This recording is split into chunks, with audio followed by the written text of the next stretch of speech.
Hello बच्चों, MA final sociology की class में आप सभी का स्वागत है। जैसा कि आपको पता है कि हम एमए फाइनल सोशियोलॉजी का 4th पेपर पॉलिटिकल सोशियोलॉजी पढ़ रहे थे, राजनीतिक समाजशास्त्र। पिछले ही क्लास में हमने राजनीतिक समाजशास्त्र का अर्थ, परिभाषा और राजनीतिक समाजशास्त्र की विशेषताएं पढ़ी थी। आज हम पढ़ेंगे राजनीतिक समाजशास्त्र की विषय वस्तु एवं विषय क्षेत्र।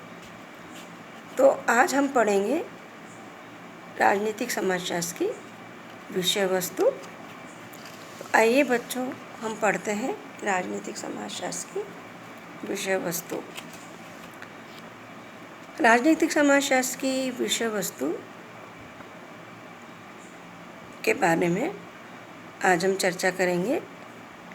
किसी भी विषय की विषय वस्तु निर्धारित करना कठिन कार्य है, और फिर राजनीतिक समाजशास्त्र में तो ये कठिनाई और भी अधिक है, क्योंकि यह विषय एक नवीन विषय है और अभी अपनी शेषवावस्था में ही है। फिर भी राजनीतिक समाजशास्त्र की परिभाषाओं से इसकी विषय वस्तु का पता चलता है, जिसके आधार पर कुछ विद्वानों ने राजनीतिक समाजशास्त्र की विषय वस्तु बताने का प्रयास किया है। वो इस प्रकार से है। लिपसेट के अनुसार राजनीतिक समाजशास्त्र की विषय वस्तु। तो आइए बच्चों, कुछ विद्वानों ने जो राजनीतिक समाजशास्त्र की विषय वस्तु बताने का प्रयास किया है, उनके विचारों को हम देखेंगे कि विद्वानों ने राजनीतिक समाजशास्त्र की विषय वस्तु किस प्रकार से बताई है। तो पहला है लिपसेट। लिपसेट ने राजनीतिक समाजशास्त्र की विषय वस्तु निम्न प्रकार से विभाजित करी है, इस प्रकार से विभाजित करी है। पहला है राज्य तथा समुदाय के भीतर मतदान व्यवहार। इनका कहना है कि राजनीतिक समाजशास्त्र में की विषय वस्तु के रूप में राजनीतिक समाजशास्त्र में राज्य तथा समुदायों के भीतर जो मतदान व्यवहार पाया जाता है, उसका अध्ययन किया जाता है। नेक्स्ट ये कहते हैं दबाव गुटों और राजनीतिक आंदोलनों की विचारधाराएं। नेक्स्ट राजनीतिक दल एवं स्वैच्छिक संघ, सरकार तथा नौकरशाही की समस्याओं का अध्ययन, आर्थिक एवं निर्णय निर्माणकारी शक्तियों का केंद्रीकरण और राजनीतिक व्यवहार से संबंधित अल्पतंत्रीय एवं मनोवैज्ञानिक सहसंबंधों की समस्याएं। लिपसेट का कहना है कि राजनीतिक समाजशास्त्र में दबाव गुटों और राजनीतिक आंदोलनों की विचारधाराओं का भी अध्ययन किया जाता है। इसके अंतर्गत दबाव समूह, उनके कार्य, है ना, और विभिन्न राजनीतिक आंदोलन और उनकी विचारधाराएं क्या है, इन सब का अध्ययन इसकी विशेष वस्तु के रूप में किया जाता है। फिर राजनीतिक दलों का अध्ययन तथा अनेक स्वैच्छिक संघ होते हैं, उनका भी अध्ययन राजनीतिक समाजशास्त्र की विषय वस्तु के अंतर्गत आता है। राजनीतिक दल, उनके कार्य, उनके उद्देश्य, इनका अध्ययन इसमें किया जाता है। फिर सरकार तथा नौकरशाही की समस्या है। सरकार के सामने क्या समस्याएं आती है, उन समस्याओं के क्या कारण हैं, उनको किस प्रकार से दूर किया जाएगा, तथा नौकरशाही की समस्याएं, जो सरकार के सामने नौकरशाही की भी समस्याएं आती है अनेक, है ना। तो नौकरशाही के सामने क्या समस्याएं आती है, वो क्यों आती है, और उसके कारणों को ढूंढ करके और उनको किस तरह से दूर किया जाएगा, ये सब विषय राजनीतिक समाजशास्त्र की विषय वस्तु के अंतर्गत आते हैं। फिर नेक्स्ट है आर्थिक एवं निर्णय निर्माणकारी शक्तियों का अध्ययन। राजनीतिक समाजशास्त्र के अंतर्गत समाज की सारी आर्थिक संस्थाओं और निर्णय निर्माणकारी शक्तियों का भी अध्ययन विषय इसकी विषय वस्तु के अंतर्गत आता है। फिर राजनीतिक व्यवहार से संबंधित अर्थतंत्रीय एवं मनोवैज्ञानिक संबंधों की समस्याएं, इनका अध्ययन का विषय भी राजनीतिक समाजशास्त्र की विषय वस्तु में आता है। राजनीतिक व्यवहार किस प्रकार से होता है ना, और राजनीतिक व्यवहार तथा मनोविज्ञान में क्या संबंध है, मनोविज्ञान का राजनीतिक व्यवहार पे क्या असर पड़ता है, क्या प्रभाव पड़ता है, क्या संबंध है ना, और इनके बीच में क्या समस्याएं आती है, ये विषय भी राजनीतिक समाजशास्त्र की विषय वस्तु के अंतर्गत आता है। तो इस प्रकार से लिपसेट ने राजनीतिक समाजशास्त्र की विषय वस्तु बताई है। फिर है ग्रीर तथा ओरियंस। गीर तथा ओरियंस के अनुसार राजनीतिक समाजशास्त्र की विषय वस्तु। गीर और ओरियंस ने राजनीतिक समाजशास्त्र की विषय वस्तु को भी कुछ बिंदुओं में विभाजित किया है। पहला है राज्य की संरचना।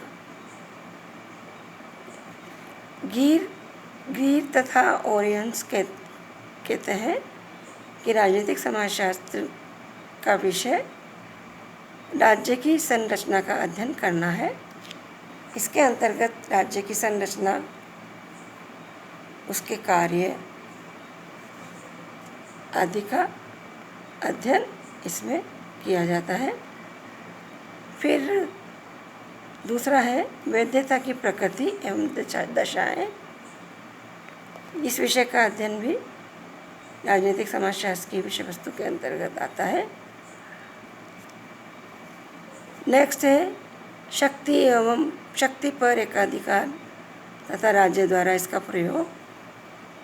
इस विषय का यह भी विषय राजनीतिक समाजशास्त्र की विषय वस्तु के अंतर्गत आता है कि राज्य पर शक्ति का एकाधिकार किस प्रकार से होता है तथा राज्य शक्ति का प्रयोग किस प्रकार से करता है और क्यों करता है ना, ये सारे विषय राजनीतिक समाजशास्त्र की विषय वस्तु के अंतर्गत आते हैं।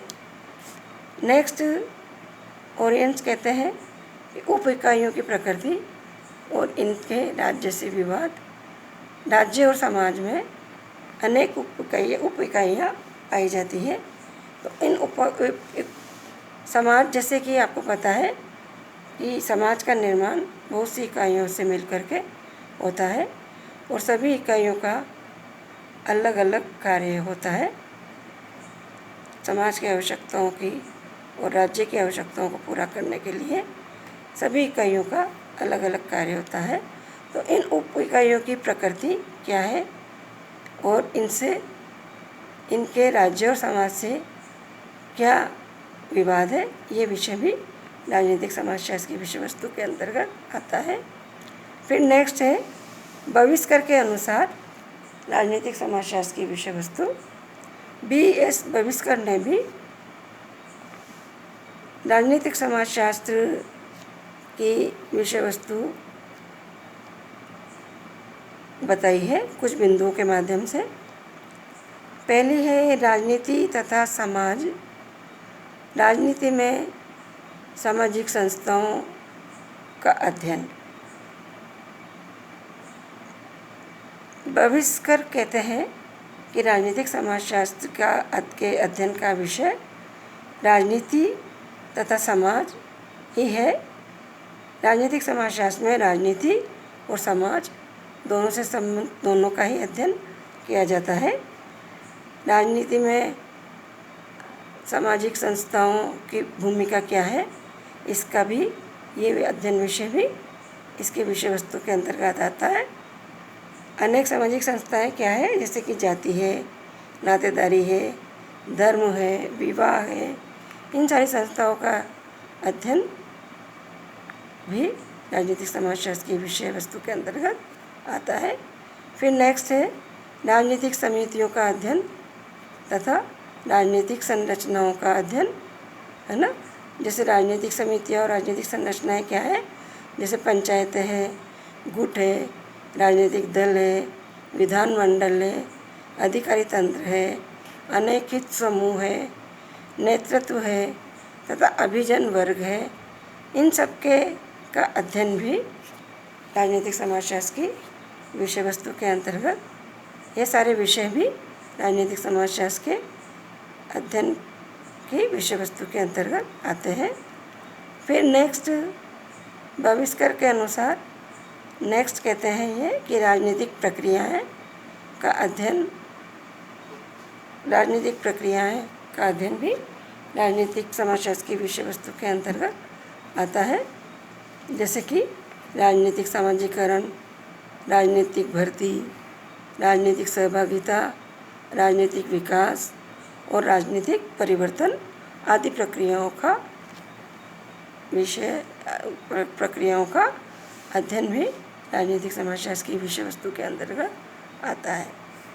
फिर नेक्स्ट है मिचेल के द्वारा प्रस्तुत राजनीतिक समाजशास्त्र की विषय वस्तु।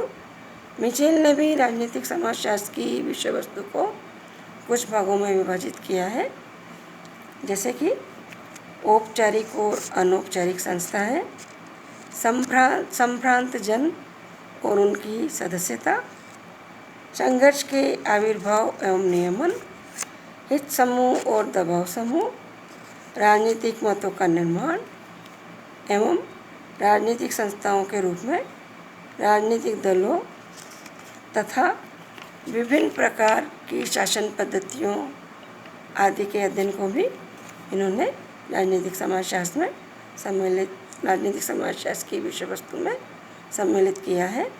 पहला है औपचारिक और अनौपचारिक संस्थाएं। मिचेल के अनुसार अनेक प्रकार की औपचारिक और अनौपचारिक संस्थाओं का अध्ययन भी राजनीतिक समाजशास्त्र की विषय वस्तु के अंतर्गत आता है। अनौपचारिक संस्थाएं जैसे कि प्रथाएं हैं, परंपराएं हैं, रीति रिवाज है। औपचारिक संस्थाएं क्या है,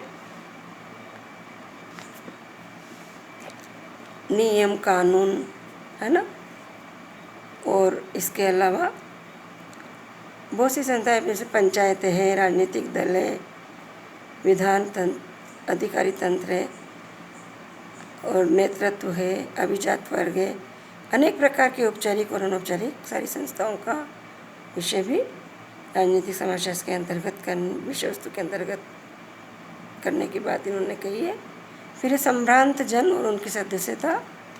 राजनीतिक समाजशास्त्र के अंतर्गत समाज के संभ्रांत जनों का अध्ययन, जो अभिजात वर्ग होता है, बुद्धिजीवी वर्ग होता है, उनका और उनकी सदस्यता का अध्ययन भी इसकी विषय वस्तु के अंतर्गत इन्होंने बताया है।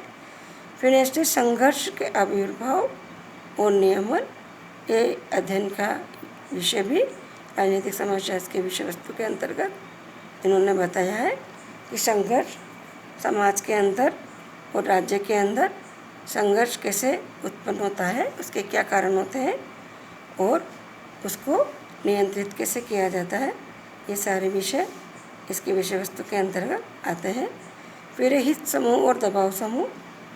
राज्य और समाज में अनेक हित समूह और दबाव समूह होते हैं, उनके कार्य और उनके उद्देश्य आदि अध्ययन के विषय भी राजनीतिक समाजशास्त्र की विषय वस्तु के अंतर्गत आते हैं। फिर मिचेल ने राजनीतिक मतों का निर्माण एवं राजनीतिक संस्थाओं के रूप में तथा राजनीतिक दलों तथा विभिन्न प्रकार की शासन पद्धतियों का अध्ययन का विषय भी राजनीतिक समाजशास्त्र की विषय वस्तु के अंतर्गत सम्मिलित किया है। राजनीतिक मत, जैसे राजनीतिक दल होते हैं, उनके क्या मत है, और अनेक राजनीतिक संस्थाएं, अनेक राजनीतिक दलों, उनकी विशेषताओं और राज्य और समाज में पाई जाने वाली शासन पद्धतियों, और राज्य और समाज में पाए जाने वाले सभी राजनीतिक दल और राजनीतिक संस्थाएं और इन दलों के और संस्थाओं के क्या मत है, ये विषय भी राजनीतिक समाजशास्त्र की विषय वस्तु के अंतर्गत इन्होंने बताया है। तो देखा बच्चों आप लोगों ने कि सभी विद्वानों ने राजनीतिक समाजशास्त्र की विषय वस्तु के अंतर्गत ये सारी बातें बताई है। तो इन विद्वानों की विषय वस्तु का प्रयोग बहुत सारे विद्वानों ने किया, किंतु उन्होंने उन नियमों का शोध करने में किसी व्याख्यात्मक संचार की मदद नहीं ली और राजनीतिक समाजशास्त्र के अंतर्गत उत्कृष्ट अनुभववादी शोधों के माध्यम से ही अध्ययन किया गया। That's all. आज इतना ही। अगले टॉपिक में हम दूसरा टॉपिक पढ़ेंगे, अगली क्लास में दूसरा टॉपिक पढ़ेंगे। Thank you.